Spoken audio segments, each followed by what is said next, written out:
Graça e paz, irmãos. É um prazer estar aqui com vocês. Nós vamos ler a palavra, apenas um versículo para iniciar, a nossa reflexão. João, capítulo 10. E o versículo 10. É a última parte do verso, só uma parte desse versículo. Eu queria que você estivesse lendo comigo, pode ser? Apenas uma frase. Então vamos fazer isso? Eu vim para que tenham vida e a tenham em abundância. Que coisa maravilhosa. Vamos dizer juntos mais uma vez? Eu vim para que tenham vida e a tenham em abundância. Deus fala conosco, porque nós estamos na tua casa para ouvir a tua voz. Dá-nos ouvidos atentos, dá-nos coração aberto, dá-nos disposição interior para vivermos a tua palavra. Abençoa esta igreja, pastor Maurílio, a Lana, todos os oficiais, o corpo administrativo, cada membro, cada congregado. Abençoa esta igreja, Senhor, que tu possas continuar prosperando a obra das mãos do teu servo e que os planos para estender, para avançar, possam vir a efeito, porque confiamos em ti. Tu és o Senhor da obra. Nós rogamos a tua bênção em nome de Jesus. Amém. Queridos, quando a gente se converte, creio que a maioria, não conheço todos, quando a gente se converte, recebe a vida eterna. Não é isso mesmo? Quando se converte. Então nós sabemos que a conversão é o novo nascimento. E aquele primeiro encontro com Deus. Aí você diz, eu recebi o Senhor Jesus como meu Salvador. Glória a Deus! Como é glorioso esse dia quando você tem a consciência de que recebeu a vida eterna. Vida eterna. É muito glorioso isso. Vida que não tem fim. Porém, amados, não basta receber a vida naquele momento da conversão. Por que não basta? Porque nós precisamos desenvolver essa vida. Precisamos crescer, desenvolver a nossa espiritualidade. Desenvolver a vida com Deus é desenvolver a espiritualidade. Então, queria lembrar, se você está aqui e ainda não teve esse encontro que eu falei agora, de você dizer, eu tenho a vida eterna, hoje pode ser o dia, porque o Senhor Jesus, ele veio para dar vida. E essa vida em abundância, ela não significa religiosidade. Religiosidade é a gente cumprir o ritual. Então vem à igreja e canta e traz oferta, ouve a palavra, comunga com os irmãos, participa da ceia do Senhor. Isso é o ritual. Então ser cristão não é ser religioso, porque não estamos aqui para cumprir ritual. Mesmo que isso seja necessário. Por isso que você vem ao culto, não é verdade? Por isso que espiritualidade, vida com Deus, é muito mais do que tudo isso que eu falei. É muito mais. Porque uma pessoa ela pode fazer tudo isso, cumprir todo o ritual, partindo apenas de uma expressão exterior. E a espiritualidade, ela parte de dentro. A vida eterna que o Senhor nos doou, ela está dentro de nós. Jesus disse, o reino está dentro de vós. Então esse reino da vida está dentro, é no interior que a nossa vida se expande. E é a partir do interior que a nossa vida se expressa. Isso é verdadeira espiritualidade. Verdadeira vida com Deus. Parte do interior, parte de dentro. Então, desenvolver a espiritualidade é a gente começar a olhar como está a nossa relação pessoal e direta com Deus. Como está a relação pessoal. Esse é o pontinho, porque se a vida ela parte do interior, nós precisamos examinar que tipo de relação nós temos com o nosso Deus. Claro que todos nós, como cristãos, temos relação com Deus. Mas, para que a vida seja abundante, para que a espiritualidade seja desenvolvida, nós precisamos de uma relação mais profunda com Deus. E quando chamamos para uma espiritualidade mais profunda e uma relação mais profunda, eu queria lembrar para você que precisamos desenvolver a relação filial com Deus. Filial. Por quê? Porque muitas vezes no nosso relacionamento com Deus, ele pode estar direcionado ao Deus que eu preciso dele para me abençoar. Eu preciso dele para me dar bom êxito nos meus negócios, para me dirigir, para que eu seja bem-sucedido, para que ele me abençoe em todas as áreas da vida. Então, se a relação é nessa troca, eu preciso da bênção e porque eu preciso, eu vou buscar. Então, a minha relação com Deus é de barganha. Me dê porque eu preciso. Então, eu quero o Senhor. Mas nessa relação, ela é superficial. Ela não define uma espiritualidade genuína. Então, o que precisamos desenvolver é uma relação filial. Somos filhos a todos quantos o receberam. Deu-lhes o poder de serem feitos filhos de Deus. A saber, os que creem no seu nome. Somos filhos, mas às vezes a nossa relação com o Pai, ela não está numa relação de confiança. Não está numa relação de confiança. E é isso que eu queria que você e eu pudéssemos olhar para dentro nesta noite e procurar avaliar que tipo de relação filial eu tenho com o meu Senhor. A relação filial, ela não se dá, mais uma vez eu digo, por algo que eu preciso receber. Por exemplo, quando o Senhor Jesus contou a parábola do filho pródigo, vocês lembram disso? Aquele filho que pegou a herança, levou toda para gastar na orgia, como ele bem quis, e viveu gastando somente para se satisfazer. Mas aí ele toma uma decisão. Quando ele percebe que não tem mais dinheiro, e não tem mais trabalho, e não tem mais casa, então eu vou voltar para a casa do meu pai. E eu vou dizer: pai, eu pequei contra o céu e perante ti, eu não sou digno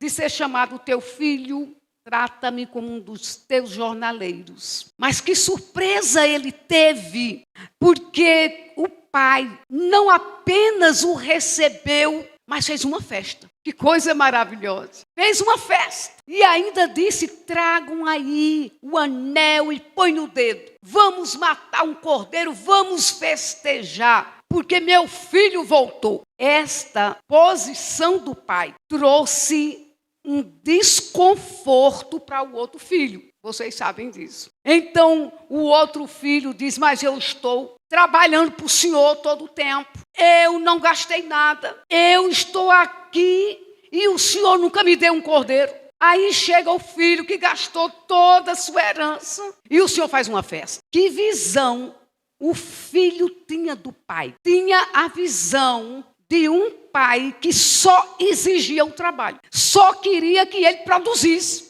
para que eles pudessem ter mais riquezas. Aí o pai chega para o filho e diz: meu filho, tudo que eu tenho é teu. Tudo que eu tenho é teu. Não precisa de você pedir um cordeiro, porque tudo que eu tenho é seu também. Meu irmão, que coisa linda essa relação da paternidade de Deus. Quando você falha, quando você transgride, Ele lhe recebe de braços abertos, lhe perdoa, lhe redime e alegra-se com a sua volta. E você que não transgrediu da mesma forma que outros, porque pecador todos nós somos, evidentemente, mas não transgrediu da mesma forma, aí o pai chega para você e diz: tudo que é meu é seu. Não viva numa relação superficial com a divindade, porque o nosso Deus é Pai, um Pai amoroso que não está estendendo o dedo para indicar apenas as suas falhas, apenas atrás daquilo que você faz de errado, para lhe castigar. Essa é a visão que alguns têm. E às vezes nós somos culpados disso, porque dizemos para as crianças: se fizer errado, o Papai do Céu vai castigar. Isso é um absurdo. E a gente deve ter cuidado com esse tipo de fala, porque o nosso Deus é rico em perdoar. Um Deus que não nos trata segundo os nossos pecados, não nos retribui consoante as nossas iniquidades. Estou citando a palavra. Assim como dista o Oriente do Ocidente, Ele afasta as nossas transgressões,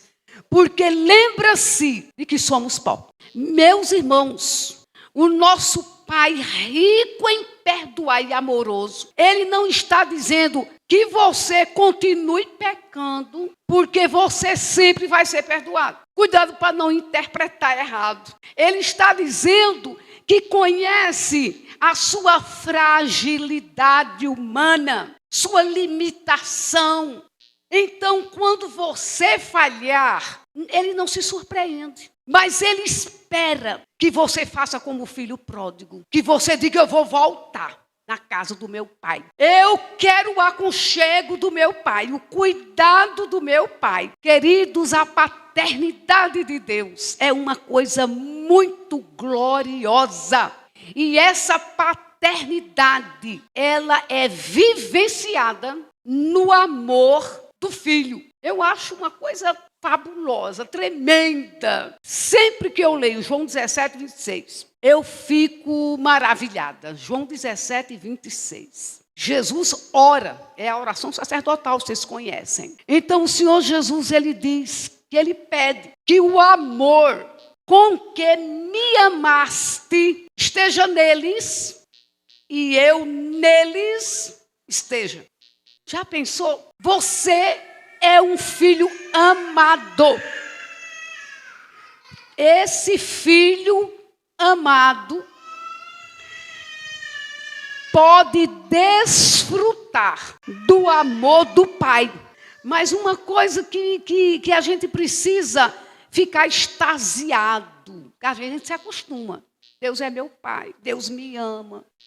Reflete um pouquinho.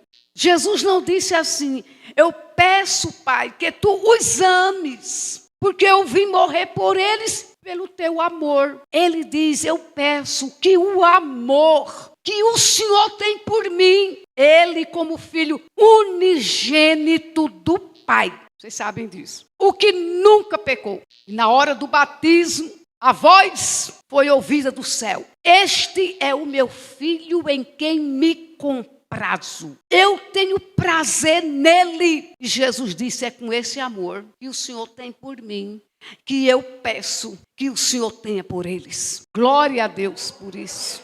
Esse amor que não quer nada em troca. que não exige esse amor que diz: eu quero que você desenvolva a sua santidade. Transforme seu coração naquelas áreas que precisam ser aperfeiçoadas. Mas lembre-se de uma coisa: o meu amor por você não vai mudar. Não vai mudar. Se você crer que foi esse amor que lhe alcançou, você vai viver uma relação filial com esse Pai, uma relação de amor perfeito. Porque o amor do Pai é um amor perfeito. Glória a Deus por isso.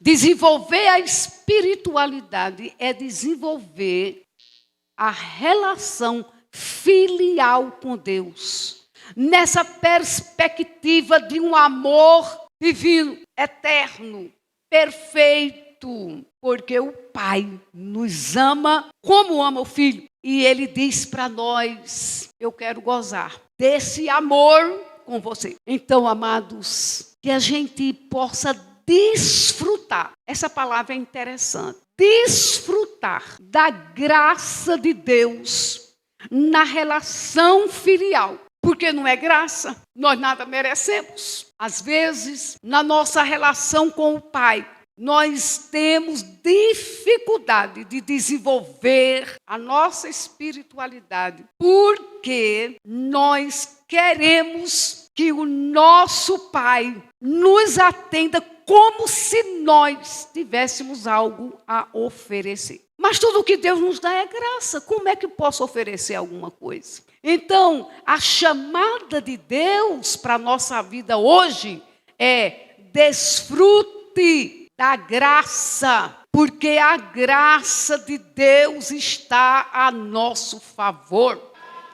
Eu acho glorioso o apóstolo São Paulo, no capítulo 6 de Coríntios, 1 Coríntios, ele diz assim: não deixe de gozar. Estou parafraseando. Não deixe de gozar, não despreze, não deixe de desfrutar da graça de Deus. Então, a graça está a nosso favor. E na relação com Deus, essa relação graciosa, né, como nós falamos aqui, ela precisa ser desenvolvida. E é por isso que a gente vem à igreja. Porque precisa saber como é que a gente desenvolve a nossa espiritualidade numa relação mais profunda com o nosso Deus, como Pai, e a relação graciosa. Então eu abri aqui para ser mais precisa no texto,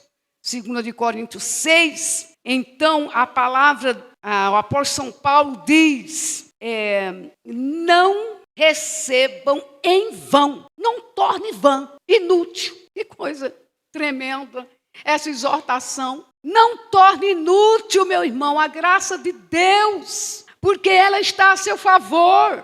Então desfrute da graça. Quando as acusações vêm à nossa mente, o que é que temos que fazer? Senhor, eu creio na tua graça, e ela não é vã para comigo. Eu quero viver uma vida de graça. O outro texto que Paulo fala de não tornar a graça vã, inútil, é em 1 de Coríntios 15, 10. Ele diz: pela graça de Deus, eu sou o que sou. Meu irmão, pela graça de Deus, você é um redimido. Você é o que você é, porque a graça lhe fez de novo. Você não pode ser o mesmo de antes. A palavra diz: quem está em Cristo, nova criatura é. As coisas velhas já passaram. Já passaram. Então não viva a experiência da vida que já passou. A vida que já passou, ela pode ser traduzida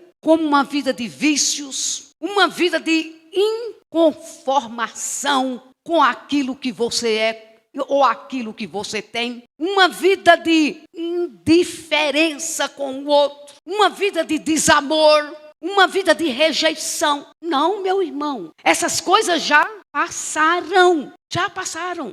Desonestidade não faz parte do seu caráter. Você nasceu de novo.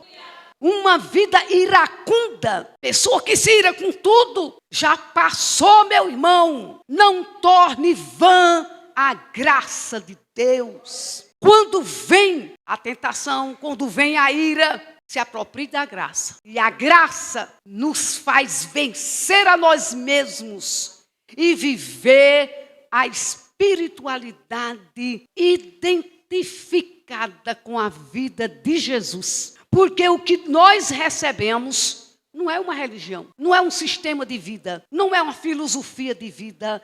Nós recebemos vida, a vida de Jesus em nós. Então, aquilo que temos como expressão dessa vida não pode condizer com a vida anterior. Não pode, é impróprio, não condiz.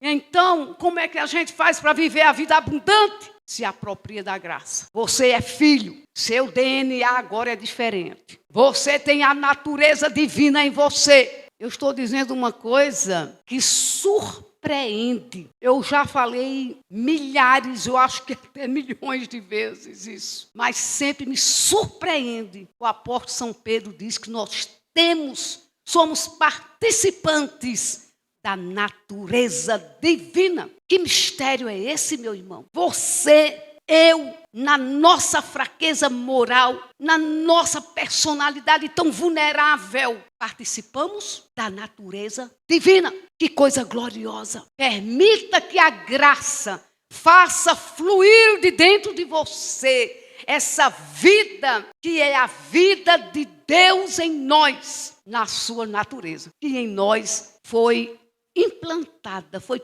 comunicada. Isso é espiritualidade. Não são rituais, não são aparências, mas vida que jorra. Lembrando do que Jesus disse para a mulher samaritana, que essa vida jorra de dentro. Glória a Deus.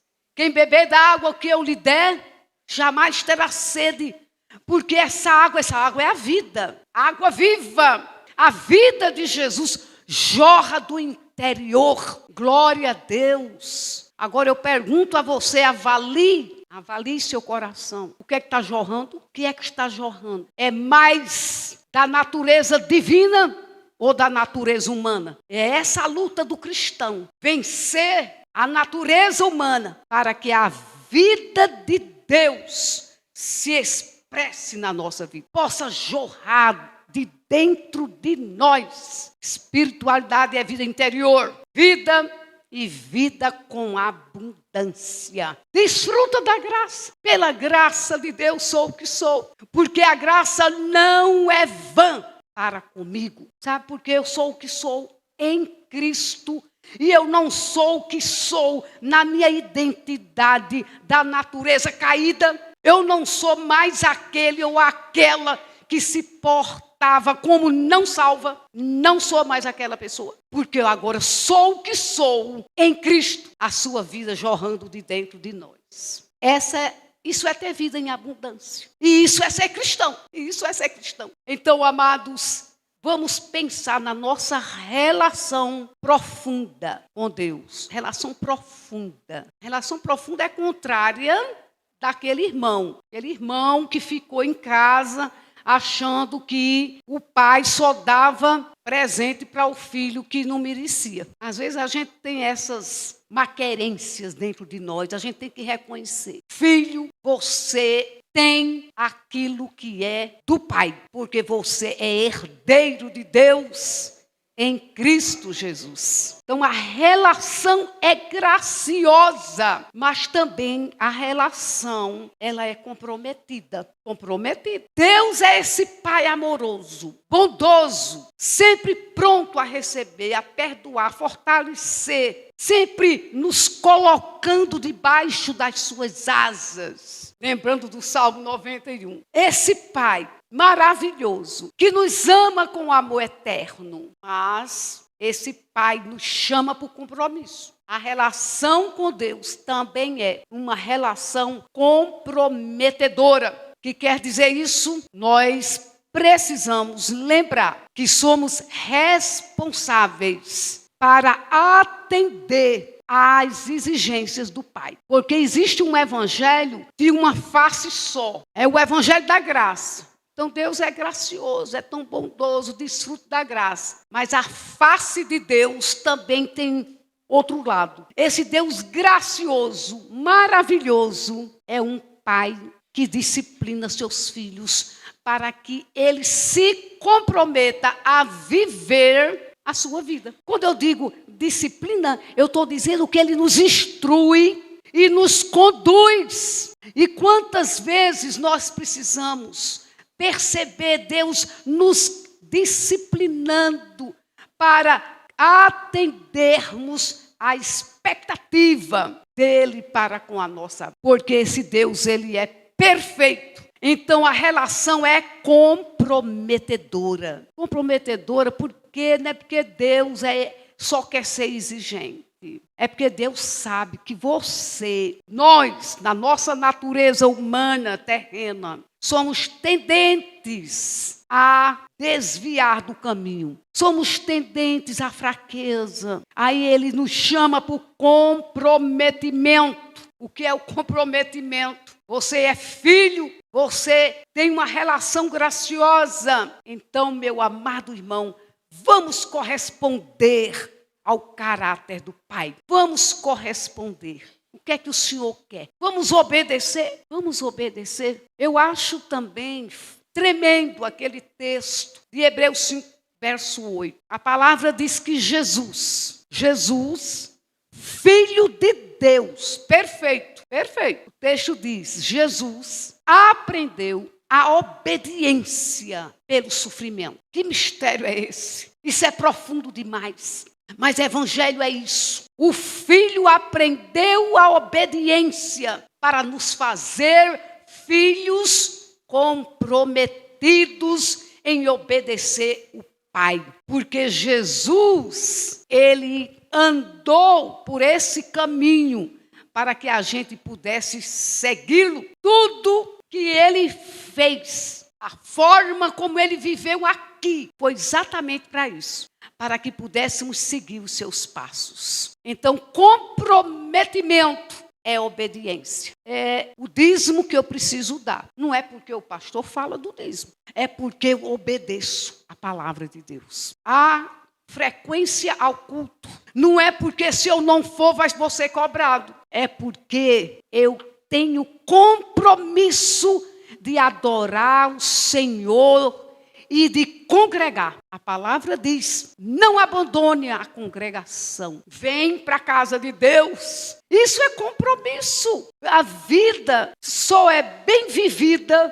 quando somos responsáveis por aquilo que o Senhor põe na nossa mão. Então, responsáveis por aquilo que Ele põe, mas também por aquilo que somos. Aquilo que somos, não só aquilo que temos para dar. Então, amados, vamos afinar. Deus está chamando você hoje. Eu não vim aqui em vão. Deus está chamando você hoje para aprofundar a relação com Deus. Como Pai. Como um Pai gracioso. A relação é com a graça. E com comprometimento. Porque o Senhor tem propósito para a nossa vida. Eu vou ser mais rápida, mas eu não terminei, não. A relação com Deus. Mas existe também, meu irmão, a relação conosco mesmo e a relação com o outro. Se queremos viver uma espiritualidade sadia. Você sabe que hoje todo mundo está falando das doenças mentais.